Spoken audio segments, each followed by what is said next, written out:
Good morning. Welcome to the Hampshire and Isle of Wight Community Foundation webinar for our current 2024 Portsmouth funding.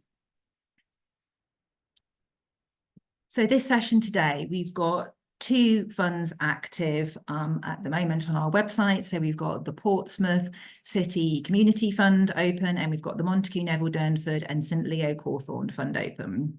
So before you watch the rest of this recording, it will be really useful for you to ask yourself these two questions or three questions to see if the funding is right for you. Both of these funds are ring-fenced for non-profit community organisations. So one of the first things that we're looking for is that you have an annual income under 1 million to be able to apply for these. The organisation applying has a core organisational focus on Portsmouth, and that you will be delivering grant work for Portsmouth residents. We are going to have some questions at the end of this webinar that we won't record, so we're just going to record the slides. So just a brief overview of who we are. The Hampshire and Isle of Wight Community Foundation is one of the 47 community foundations in the UK. And just some of the key things that you need to know about us: we are a place-based funder, and that means that we fund Hampshire, which is Southampton and Portsmouth as well, and the Isle of Wight. We manage a range of grant programmes from multiple donors, so do check our website to always see what's coming up, and we have a subscribe button on our website as well where you can get alerted to new programmes. We support grassroots community organisations. Our kind of core driver across all of our work is to tackle poverty and inequality. And in our last full year of grant making, we made grants totaling about £1.5 million.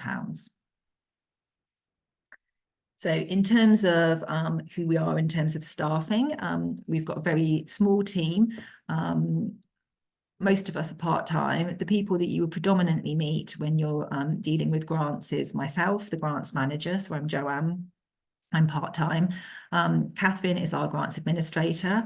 She's also part-time. And Jackie is our chief executive, and she's full-time. We'll come on to contact details towards the end of this presentation, so you'll be able to contact us and get in touch with us. So both of the Portsmouth funds that are open at the moment have got the same key dates. So I'll run through these now because that's always useful for people to know. So both of the funds opened on the 28th of March and both of them will close on the 14th of May. We always close our funds at midnight on the day advertised. Once that programme closes, we will go and kind of sift through those applications and work out which we'll take to assessment, which will then happen in June. Funding decisions will happen in July. So the funding panel will meet on the 18th of July to decide which we're taking forward. And then we would expect successful projects to be running really from August this year for across a 12-month period. The funding would be active for. So when you're writing your application, don't expect to have funds until August this year, and then be scheduling your work for kind of in the 12-month period after that. So we're going to start with the first of the two funds, which is the Portsmouth City Community Fund. If you know about us as funder, you might be familiar with this because this is one of what we call our endowment funds. So it's a pot of money that we have. So we do make grants under the Portsmouth City Community Fund annually. And the key aims of this fund mirror really with some of the core aims that we have as a community foundation, which are to work with local residents to ease poverty and increase well-being. We're going to come on to that criteria in a little bit more detail, but that's the top line. So the grant sizes you can apply for between 1,000 to 5,000, and it's over that 12-month period that we've just discussed of kind of August 24 to July 25. These funds are just for the Portsmouth geography only, so that's really key for you to emphasise in your application how you are a Portsmouth-based organisation.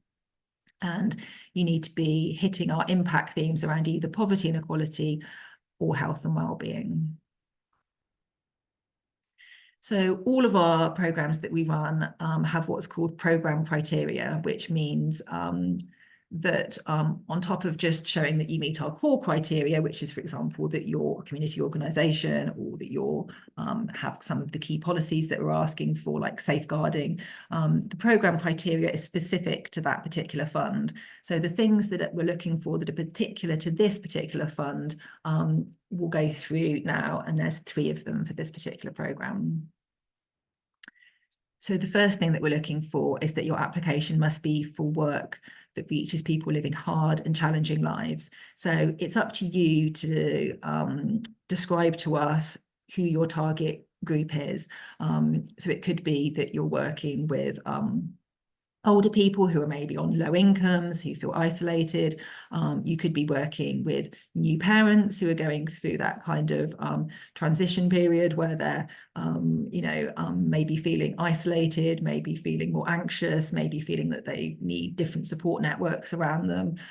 You could be working with people who are living in poverty, who might be facing food poverty, kind of the whole eating, heating dilemma that lots of people are unfortunately facing at the moment. You could be working with groups that face discrimination. It's up to you to make sure that you really outline in your application form who that target group is and how you're ticking that box of making sure that you're working with people who are leading hard and challenging lives. I footnoted at the bottom of this slide that within the overall pot of Portsmouth City Community Fund money that we have, there is a small strand of that which is around, which is demarcated for working with people with a learning disability. So if you are an organisation in Portsmouth working with people with a learning disability and your project's focused on that, then again, make sure you make that really clear in the bid, because that would be of interest to our funding panel.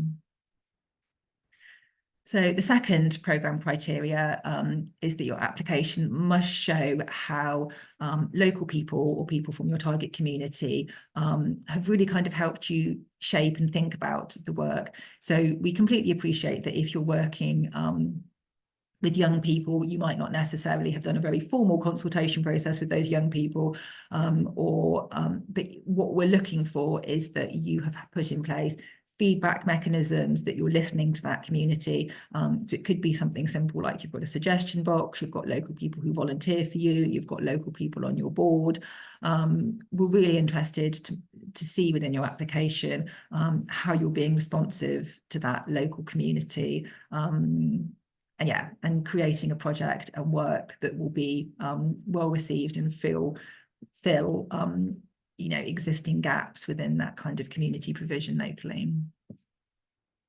So the third criteria for this fund is that you need to show that the work that you're asking for funding from will ease effects of poverty and or increase health and well-being. So we know that these are small £5,000 grants, and we know that you're not going to, take people out of poverty or fix all of people's health and well-being needs in 12 months with a small grant. But what we need to see from the bid is that you're taking steps to help people and alleviate some of those issues. There's a few examples at the bottom of this slide. So it could be, for example, linking people to advice and benefits to kind of help alleviate poverty.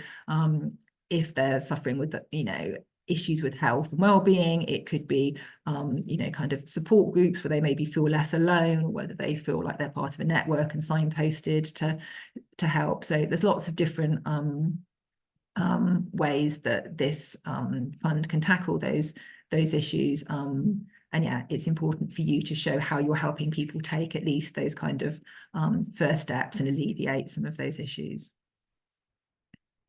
There are some additional criteria points for this fund that's useful to flag. You can apply for new or existing work with this fund. So we always have people ask, if I've got a really long-standing support group that we've been running, are you still interested in that work? The answer is yes. We don't necessarily need you to be pitching something new to us. If it's existing, as we've said on the previous slides, it's really useful for you to show that track record of that work and how you're being responsive to that community. But yeah, we're happy with both new or existing. Because this work tackles poverty, we thought we'd put a point in around whether food banks and pantries are eligible. So we will fund food banks and pantries, but we will fund it for the work which is kind of more holistically supporting people. So we would fund something like an advice worker or support workers kind of helping people who access that service. So this particular fund of ours is not focused on providing food or supplies. So we may across other funds tackle that, but this particular Portsmouth fund, you will be marked ineligible if your bid is just focusing really on those kind of food and supplies. So if you are a food bank or pantry, think about how we could maybe create added value by something like an advice worker. The other requirement of this fund is that we want to be kind of what we would call a significant funder of it. So we would want to fund at least 1/3 of your overall project. And I've just put a monetary example on the slide of what that looks like. So if your project cost £12,000 in total, then we would be happy to give you a £4,000 grant towards that. This is just in place, I guess, really because when it comes to reporting, for example, we want to make sure that, yes, the work that you're reporting on for this grant is a significant enough part of the overall piece of work that you're delivering. If you've got any questions about that or how you represent that on your budget, then do drop us a line because that is a piece of criteria which isn't in all of our funds. So yeah, if you've got any questions about that, let us know. All of our programs are oversubscribed and the Portsmouth one's always a popular one. So those 3 points that I've just gone through are really important. If we don't feel that they're represented in your bid, we will not progress your bid past what we call our shortlisting stage. We have put some case studies on our website, so it's always really useful, I think, to look at those to give a flavour of the types of things that we fund. And as I will keep saying throughout this presentation, do always email or phone us to kind of run through your idea before you put your bid in. It's not meant to be an exam or a test completing one of our application forms. We're really happy to help you and talk through ideas. The second programme that we're running, I'm going to come on to now. So again, this is also focused on Portsmouth. You can apply for both funds, so the one I've just discussed and this new one, but you should submit different proposals for those funds. If you submit the same proposal for them, we would look to probably withdraw one of those because it would be a duplicate proposal. But yeah, if you're doing different pieces of work, which you think meeting the different programme criteria and the different target audiences, there's nothing to stop you submitting 2 bids. And we have in the past funded organisations under both of the Portsmouth ones in the same year. So the second programme is called Montagu Neville Durnford and St Leo Cawthan. And the aims of this are to support older people. So we're looking at Portsmouth residents aged over 50, again, targeting people living hard and challenging lives. And this fund has a particular preference on supporting people who have veterans or naval men and women or their widows. So it's not an exclusive focus on that, but it will definitely be seen as a priority area on the fund. It's got the same grant size as the last one, which is 1,000 to 5,000. The geography is Portsmouth, and the impact themes for this one are poverty and inequality and flourishing communities. So flourishing communities, impact theme is around bringing people together and I guess kind of creating community networks. So that's what that means. So again, as I said, there's particular programme criteria for this fund, and there's 2 areas on this fund that I'm going to go through. So the first key programme criteria for this fund is that you must be delivering work that reaches residents aged over 50, living hard and challenging lives. And as I said, we will ideally be looking for you to target your work as much as possible on people who have been part of the services, so particularly naval servicemen and women.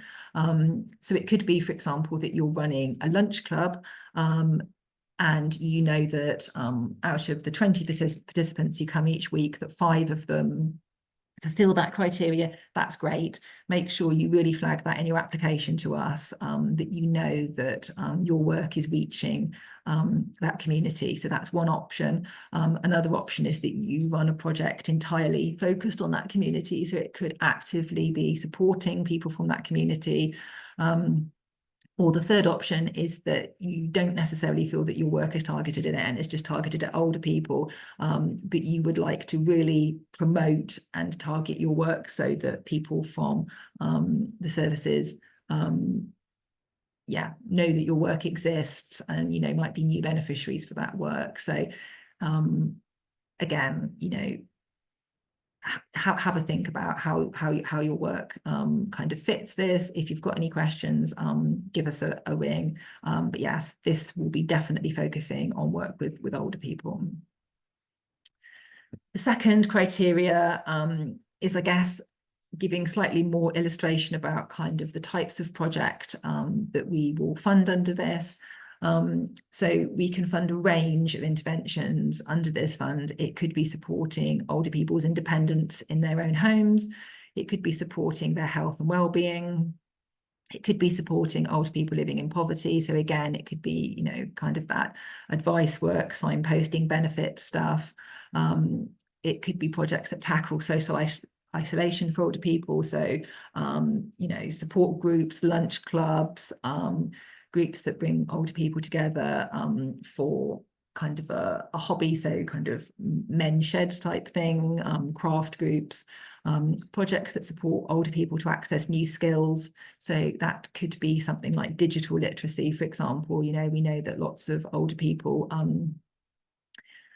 find it kind of challenging sometimes to both link with the community and sometimes get support around things like benefits or advice if they don't have digital skills. So that's definitely something that you could pick up under this programme. The additional criteria that's important to reference under here are that, again, this can be for new or existing community services. So this could be something you've been running for a number of years, or it could be a new idea or something that you're wanting to expand. Again, people ask what sort of things can we cover on the budget. Again, we can cover staff, volunteer costs, activity costs. And with all of our open grants, we do encourage people to consider putting in kind of core costs towards their work. So by core costs, we mean the things that would be in your organisation, whether you ran the project or not. So it could be that you've got an administrator who helps out on, you know, the work on that project, and your core costs could reflect a small contribution towards that staff member. It could be that you need some management time on the project. So yes, it's always worth considering that as part of your budget. And again, if you'd like help or signposting around how you form your budget, then do give us a ring. I said that I would finish by giving some information about how to keep in touch with us. So all of our open programmes, including these 2 Portsmouth ones, are advertised on our website.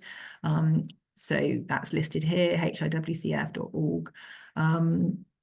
So do have a look on that. There's a subscribe button on the website that you can press to sign up to alerts. So every time we open a new grants programme, you can be notified for updates. We also cover all of our open programmes on LinkedIn, X and Facebook. So do make sure that you're following us there.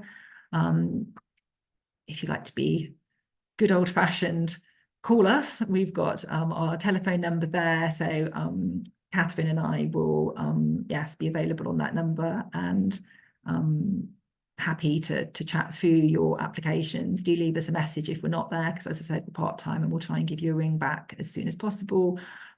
Or we've got our grants team email, which is grantsadmin@hiwcf.com, where again, we'll be really happy to give you advice or signposting.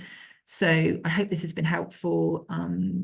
Yes, do use us as a resource when you're putting your applications together. We would much rather have conversations with you mid-application and be able to suggest, signpost, support you during that process than, you know, see an application that has just missed the mark on terms of eligibility, because we know that, you know, people put a lot of time and effort into application forms, and we want to help you make those applications as successful as possible.